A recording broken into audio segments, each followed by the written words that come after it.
Hello, prop stats, and welcome to 8.1. We're going to be estimating a population proportion.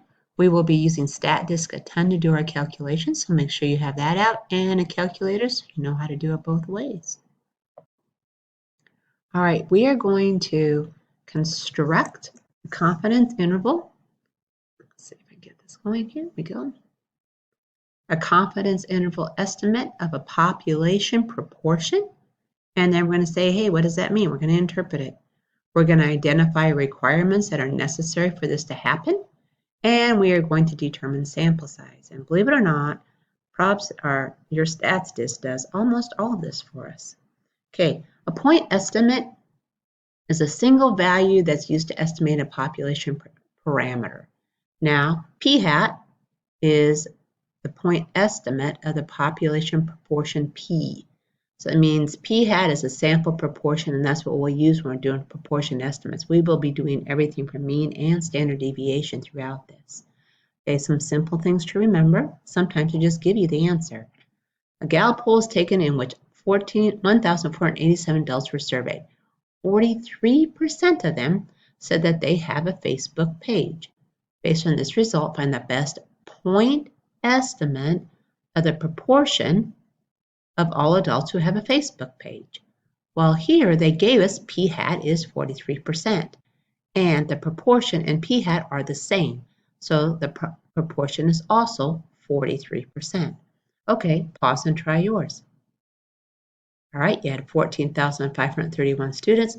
20% of them say they vape.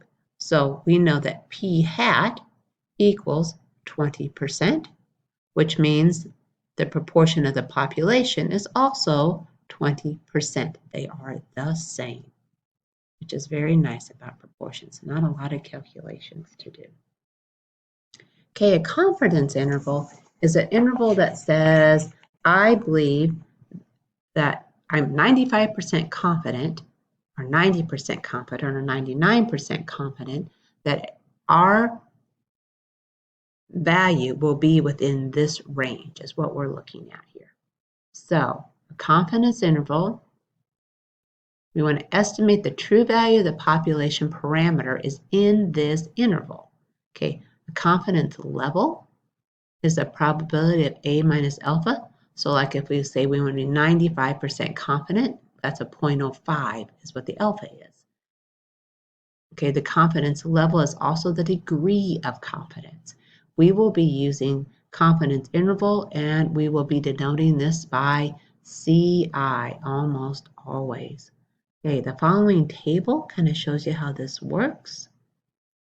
We have a 90% confidence level. That means alpha is 0.1. 95 means alpha is 0.05. 99 means alpha is 0.01. And we're going to use this in our stats disk. Okay, we want a confidence interval is 0.405 with a probability proportion 0.455. So our proportion is in between 0.405 and 0.455. We say we are 95% confident that the interval 0.405 to 0.455 actually does contain our population proportion. So we're 95% confident that our proportion is in these values. It is not true to say that 95% of the time that the p-value will fall in here. This is not the same. So do not say that. All right, here we go. Pause and try yours. All right, I hope you wrote it correctly. It should say we are 90% confident, because that was our level, that the interval from 5.6 to 5.7 contains the population proportion, is what that means. So I'm fairly confident that it's in there. All right, confidence level of 95% tells us that the process we're using should, in the long run, result in confidence interval limits that contain the true population proportion 95% of the time. So when you look at this, these are all my different confidence intervals. All of the red ones actually contain the 0.5, which is the population proportion. There is one of them that does not. So 95% of the time, my confidence interval is going to be correct and contain the actual p-value of 0.5. We're only going to be off 0.05% of the time is what that is saying. Okay, critical values are the number in the borderline. So these are the critical values right here is what we're looking at, where our edges are. The sample statistics that are significantly low or high from those that are not significant. Okay, we use the z of alpha divided by 2 as a critical value. The z-score, the property that it is at the border that separates the alpha 2s. So we have a two-tailed test is what this is called. The right tail and the left tail. All right, let's go down here. We're going to find a critical value. We have z alpha of a 2 corresponding to 95% confidence level. So we have alpha is 0.05, so alpha sub 2 is 0.025. Now, let's draw your graph, just so we understand what's going on. So these tails of 0.025 are where my critical values are. My confidence level of 95% is in here, and we need to find these z-scores. And we can use StatDisk to do this. So open up your StatDisk. Okay, now that you have the StatDisk open, you go to Analysis up here, Probability Distribution. We have a normal distribution this time, and we're going to use the area from the left. And since it's 0.025 is what our alpha was, we're going to type that in and evaluate. Now, when you get up here, you're going to notice that your z-score is a negative 1.95996. Well, that's because this is on the left side. So the right side is identical, just positive. So now let's go back to our notes. All right, so when you found this z-score right here using StatDisk, and this z-score is identical because these areas here are the same. So it's a 1.96. So we are at a 95% confidence level that z of 0.05 over 2 equals 1.96. That's our critical value that we have. Now I want you to find the critical value for 90%. So pause and try yours. All right, your first thing you should have done is taken your alpha, which is 1 minus the 0.90, which equals 0.10, divided that by 2 to get your 0.05. So you're finding the z of 0.05. Now when you went to your StatDisk, you should have put in 0.05 here, and you got a negative 1.64485. Remembering that's both sides of your tail. So we say that is a positive 1.64485. And we can round if you want. This is just what our StatDisk gives us.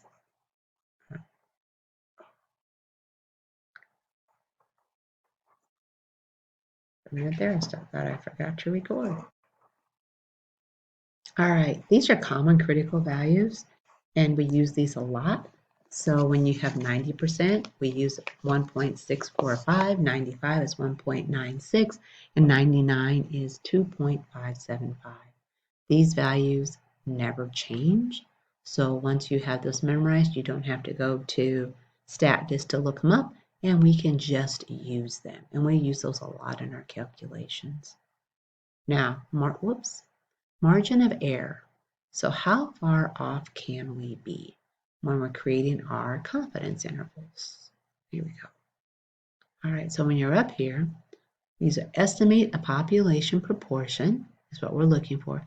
The difference between the sample proportion, the p-hat, the population proportion is known as our error. So where are we off? And the margin of error is denoted by E, so the capital E. Okay, there's a probability. Now we do 1 minus alpha, or 0.95 most of the time. It can be any of those three above, actually anything at all. That the difference between p-hat and p is E or less. The margin of error is also called the maximum error of the estimate. We use margin of error in here is what we will be calling it. Now, the formula a z of alpha of 2 of p hat over q hat over n. Q hat is 1 minus p hat. And we can use this here as a standard deviation of our sample proportions. We'll also be using stat disk. Oops. It's very jumpy today again. All right, look at your notation. We want to construct a confidence interval so we know where our values should fall. We know P is our population, P hat is our sample. N is the number of sample values. E is our margin of error. And Z sub alpha of 2 is our critical values, our tails. Okay, the requirements, these must be met. It has a simple random sample. The binomial distributions are satisfied, so there's a fixed number of trials. The trials are independent. There are two categories. It's either yes or no, or true or false. And the probabilities remain constant for each trial, so it doesn't matter where we are. The last one is we have to have at least 5 successes and 5 failures. If we don't have that much data, we cannot use this. It will not work for us. Confidence interval is p hat minus r error, the proportion of the populations in the middle, and then p hat plus r error. So how far off can we be that we include our real population proportion? It can also be written p hat plus or minus e, because it is the middle of your data, or p hat minus e and p hat plus e. These are just different notations for the same thing. All three of these are identical. Confidence intervals are rounded to 3 significant digits. Okay, you have to verify that the requirements are met. We can use stat disk to find the critical value of z of alpha of 2. That corresponds. We can evaluate the margin of error by p hat q hat n, the square root, times our z alpha of 2. We will use a value of the calculated margin of error to calculate our confidence intervals, and we will round to 3 significant digits. All right, Gallup poll is taken. There was 1,487 adults. This number is our N.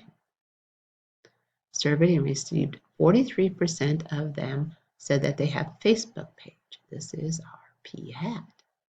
Okay, construct a confidence interval with a 95% confidence interval that we want. So this is 1 minus alpha equals your 95%. So our alpha is our 0.05. That's what we're looking at here.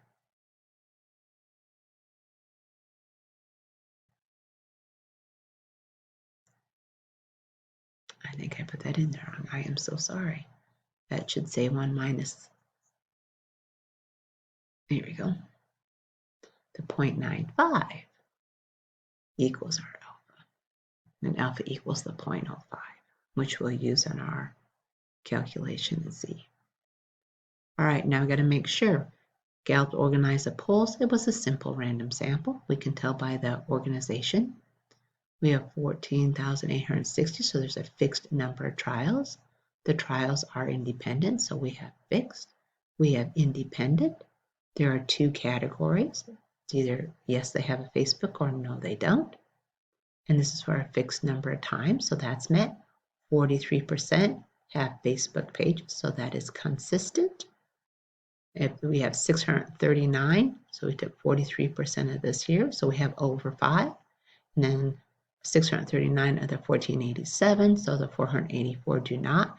Both or are 5 or above. So all 3 requirements check, which means we can complete the following thing. If they do not, we cannot continue.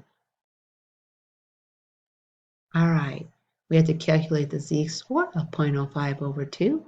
We've already done this. It was 1.96. We did that on our stat disk, if you remember. You went to stat disk, you did the 0.05. I don't remember which number we had here. second. 0.05 divided by 2, so we should put in 0.025. You hit evaluate.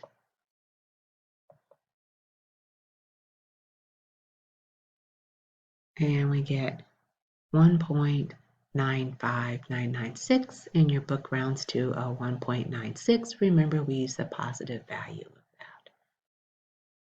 Stat disk is very nice. Margin of error. So you go P, 0.0196, P hat was 0.43, so Q was 0.57, N equals 1487. Give us our margin of error if they ask for it. So we have the 0.43 for our P hat, 1 minus the 0.27, and N is 1,487. We plug this into our formula, we get 0.025. Now we just add and subtract that from our P hat. And we get this here for our result. Now, using stat disk, so let's go to stat disk, go to analysis. We want to go to a confidence interval. We want to do a proportion of one sample. We have a confidence level of 0.95. Our sample that we had here was 1,487. Out of those, the number of successes is the number of people that have Facebook was 639. We hit evaluate, and it gives us our confidence level of 95% from 0.0456, that our true proportion of our entire population is between 0.40456 and 0.45489. Now, if you look what we calculated by hand, we got pretty much the same thing. Of course, our stat disk is very nice and makes that simple. Okay, does it appear that fewer than 50% of adults have a Facebook page? So when we look here, we're looking up here. Does 0.5 fall in our confidence range? And the answer is no. So since it does not appear that less than 50% of the people have a Facebook page. It's not a true statement.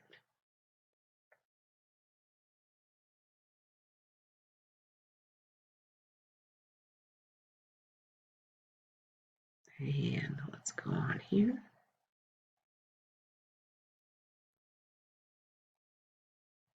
And we've already covered that because we showed you how to use stat disk. Okay, question 1, construct a 99% confidence interval. Estimate of the population of people with blue eyes. How does this compare to the claim that 35% of the population has blue eyes based on Dr. P. Sarita Soni, at Indiana University? All right, so you need to go to our data, see how many people actually have blue eyes out of all of our people. All right, when I did this, we had 53 people, and out of those 53, 17 have blue eyes. And we want a 99% confidence interval. So let's go to stat disk. Okay, we want a 99% confidence interval this time. We had 53 people that responded to the survey. The number of people that actually had blue eyes was 17. Evaluate, and our confidence interval is 0.155 to 0.4859. I hope you got that. Now let's go back to what we have here. So we have a confidence interval of 0.156 and 0.486. So we are 99% confident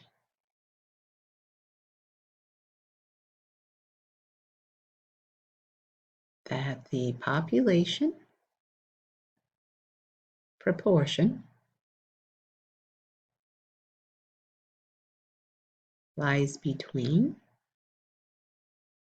0.156 and 0.486. All right, so when we did it, we actually got, I think, close to 32%, 17 divided by 53. How close were we to the 35% that they had done at the Indiana University? And the 0.35 actually falls in our range. So the 35% tells us that. So the 35% falls in our confidence interval, indicating that we are within range. Our data is within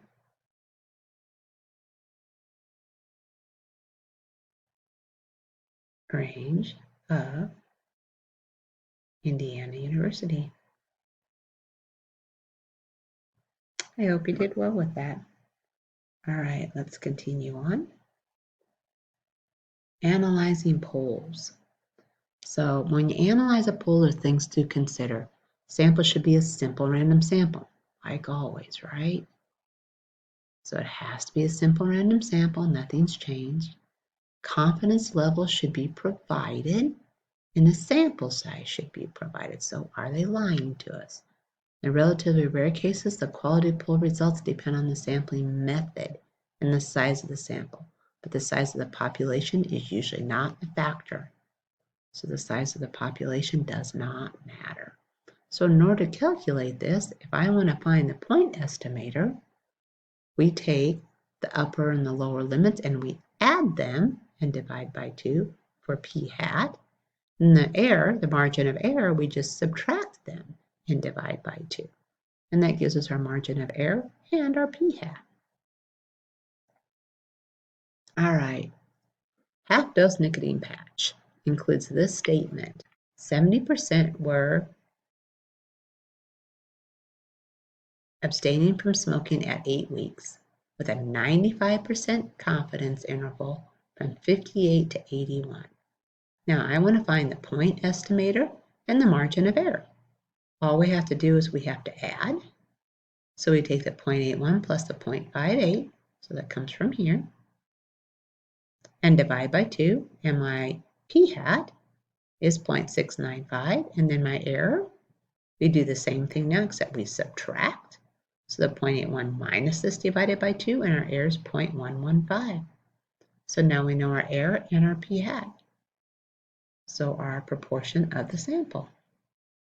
All right, pause and try yours. All right, I hope you found your sample proportion and your estimating error well. Should have been 83.5 and 13.5. Let's continue on. All right, we got to determine sample size. So now if I want to figure out how many people I have to sample to see if I'm doing things right or wrong. All right, we have population in the sample again, and a sample size, E is error, and Z of alpha 2 is the critical values. Nothing has changed. The sample must be a simple random sample again. No options. An estimate of p hat is known. We use this formula. P hat is not known, then we just use 0.25 down here. Not as good. All right, so when we're rounding, we always round to the nearest whole number. We always round up because you can't sample like half a person. All right, let's go here and give you an example. Okay, when the author was doing this research, he couldn't find any information on the people who purchased online. Yet this is important. So the author were to conduct his own survey. How many adults must be surveyed in order to be 95% confident that the sample percentage is in error by no more than, now right here, this is very important, this 3 percentage points. Assume a recent poll shows that 80% of the adults make online purchase. So he has a little bit of information. There are no prior information suggesting a possible value of the population proportion, so we don't know this. We have a 95%, so here we have A, and this is B. So first we're going to do the one where we know something. So we have 95% confidence interval, means alpha is 0.05. We have A of alpha 2, which is from our table. Actually, we know that's 1.96. And the margin of error is 0.03. So now we can type this into our formula, and we have to do 683. Now, let's also do this on StatDisk. So go to StatDisk, Analysis, and we're going to go down to Sample Size Determination. We're doing a proportion. Okay, our confidence interval, this time it was 95%. We have a margin of error of 3%. The estimate of P, which we know this time, is 80%. And evaluate. According to this, we have to have 683 adults right here. Is how many we have to actually survey to see if we're right or not. Now, let's go back. Let's look at B. Same sample, all right, but this time, so 680, this is from StatDisk. There's no prior knowledge. We don't know anything. Now, if we use the formula, we use 0.25. So now let's go back to StatDisk. And this time we know 0.95. We do not know an estimate of P. So now we hit evaluate this time. And we have 1,068. So if we don't know what P is, we have to do 1,068, which makes sense. We have to do more. All right, pause and do yours.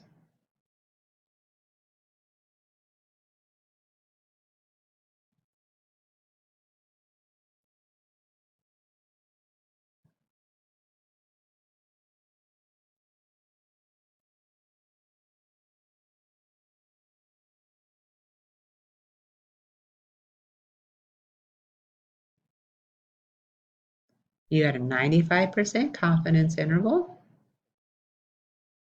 is in error by no more than 2% this time. And that's all you know. So when you go to StatDisk,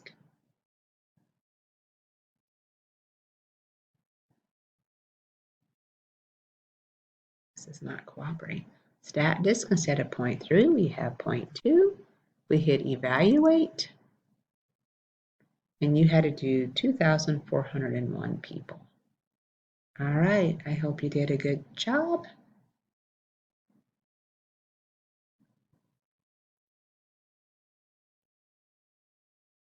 And good luck on your homework.